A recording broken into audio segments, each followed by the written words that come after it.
Hey, this is Mad Movie Mark of the Mad Movie Mark Movie Review. Thank you for joining me as I review the 2016 Indian family drama Hotel Salvation.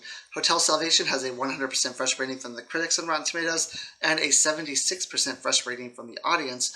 I'm currently reviewing every movie that has a 100% fresh rating from the critics in chronological order. Now, this movie is a very touching and moving story about the acceptance of death, the importance of family in your life, and the importance of friendship in your life. I thought the writing was absolutely fantastic. The acting, especially by the son in this movie, was incredible. The only minus I have about this movie was the fact that it is a very slow burn in the beginning. Now, I've seen a lot of movies that are very slow burns, but this one kind of takes a while to I think my problem was I didn't actually believe that the father was sick and that he was going to pass away. So I didn't really know where the movie was trying to go. I wasn't convinced about that. But then once I am finally convinced that that is what's happening, then the movie kind of brings me in.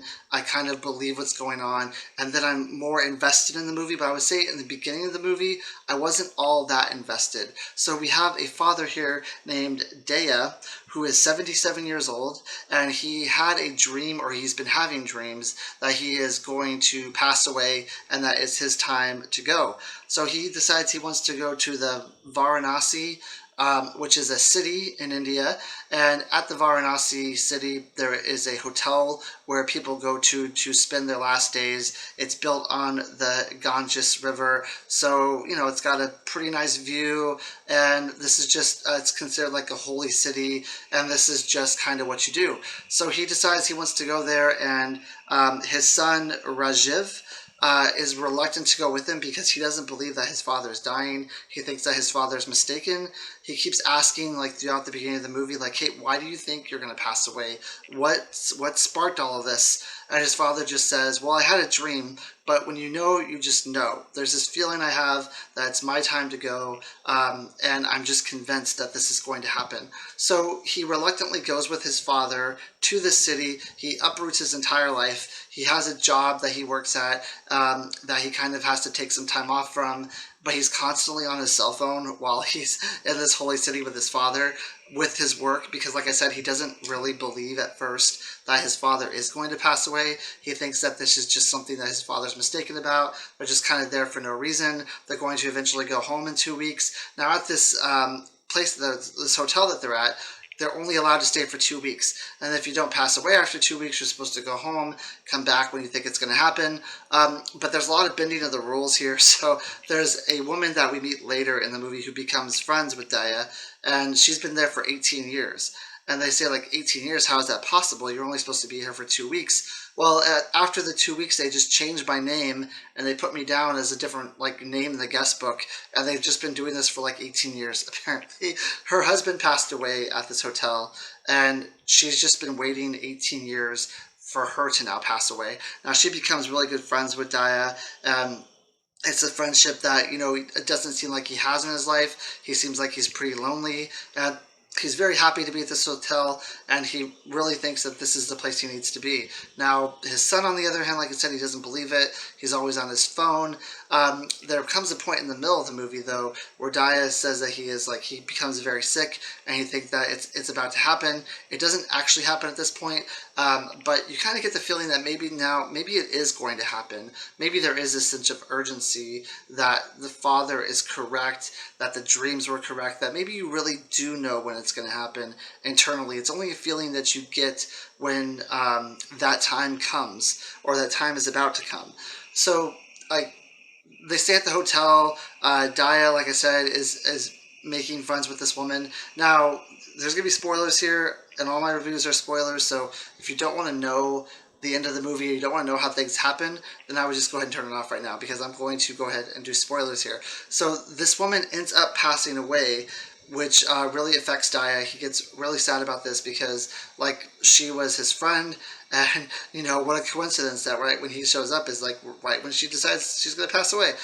So she passes away, and then Daya is talking to his son, and he said, "Look, son, I think that this is going to happen very soon for me. I think that you should go home, you should go back to your life, You should leave me here to do this on my own. And his son says, like, no, I can't like leave you here on your own if this is what you think is going to happen. The son ends up leaving, and he gets a call that his father has passed away.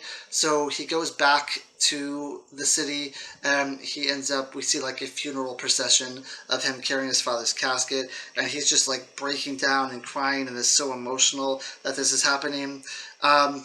There's just probably so many emotions that's built up in him through this movie. I mean, seems like it's much harder on him than it is on the father, and I think that's saying something about death. Maybe this movie is trying to say something about death, that the father's accepted it because he's had these dreams. He knows deep inside that it's going to happen, but it's the people that you leave behind that have the hard time like coming to terms with what's going on, because the son never really like believed this was going to happen, and then when it did happen, it was kind of like a shock to him. Like, it's finally like real, the realization that his father was right, the realization that maybe you do know when you're going to pass away, and it kind of struck him, and he broke down and he was emotional. There also was a point in this movie where he asked his father, like, if you pass away and you're reincarnated, would you want to be reincarnated back into this family? And his father says, no, not at all. He says, why would I want to be a person again? Like, why would I want to be a human? Why would I want to be in the same family that I was in before? Like, I want to come back as a lion or something like that. So maybe that's also something that's affecting him too. Like, if you believe in reincarnation, that he's never going to like, actually see his father again in the family, or he's not going to know that maybe his father is going to show up as someone else in the family. His father didn't want that. He wanted to like not come back as a person. But anyway, there's all this pent-up emotions inside of him, and he really lets it go at the end of the movie. It's really a beautiful ending to the movie. It's a beautiful ending to the father's life and what the father was going through. And like I said, it's a slow burn in the very start of the movie. It's hard for me to get really invested and really get into it, because like the son, I don't believe that any of this is actually real. I think that it's just going, I don't do a lot of research before I watch these movies. I just jump into them. So it's like, I didn't, like, is he actually going to pass away, or is this just something where the two become closer together and they bond at this hotel and they end up going back like a bigger family unit than they were before, or does he actually pass away? That's kind of where I was at. And like, I was probably believing that he was going to live and just go home and it was going to end all happy. But then at the end it doesn't, and I was kind of just as surprised as the son was. I was like, okay, well, maybe the father is really sick. I thought that maybe he wasn't, but obviously he was. He knew what was going on. He knew what was going to happen. And, it ended up, what he thought was going to happen ended up happening. But the story was fantastic. The script was really good. The dialogue between the father and the son, it's real dialogue that you would believe that people would be talking, would be discussing.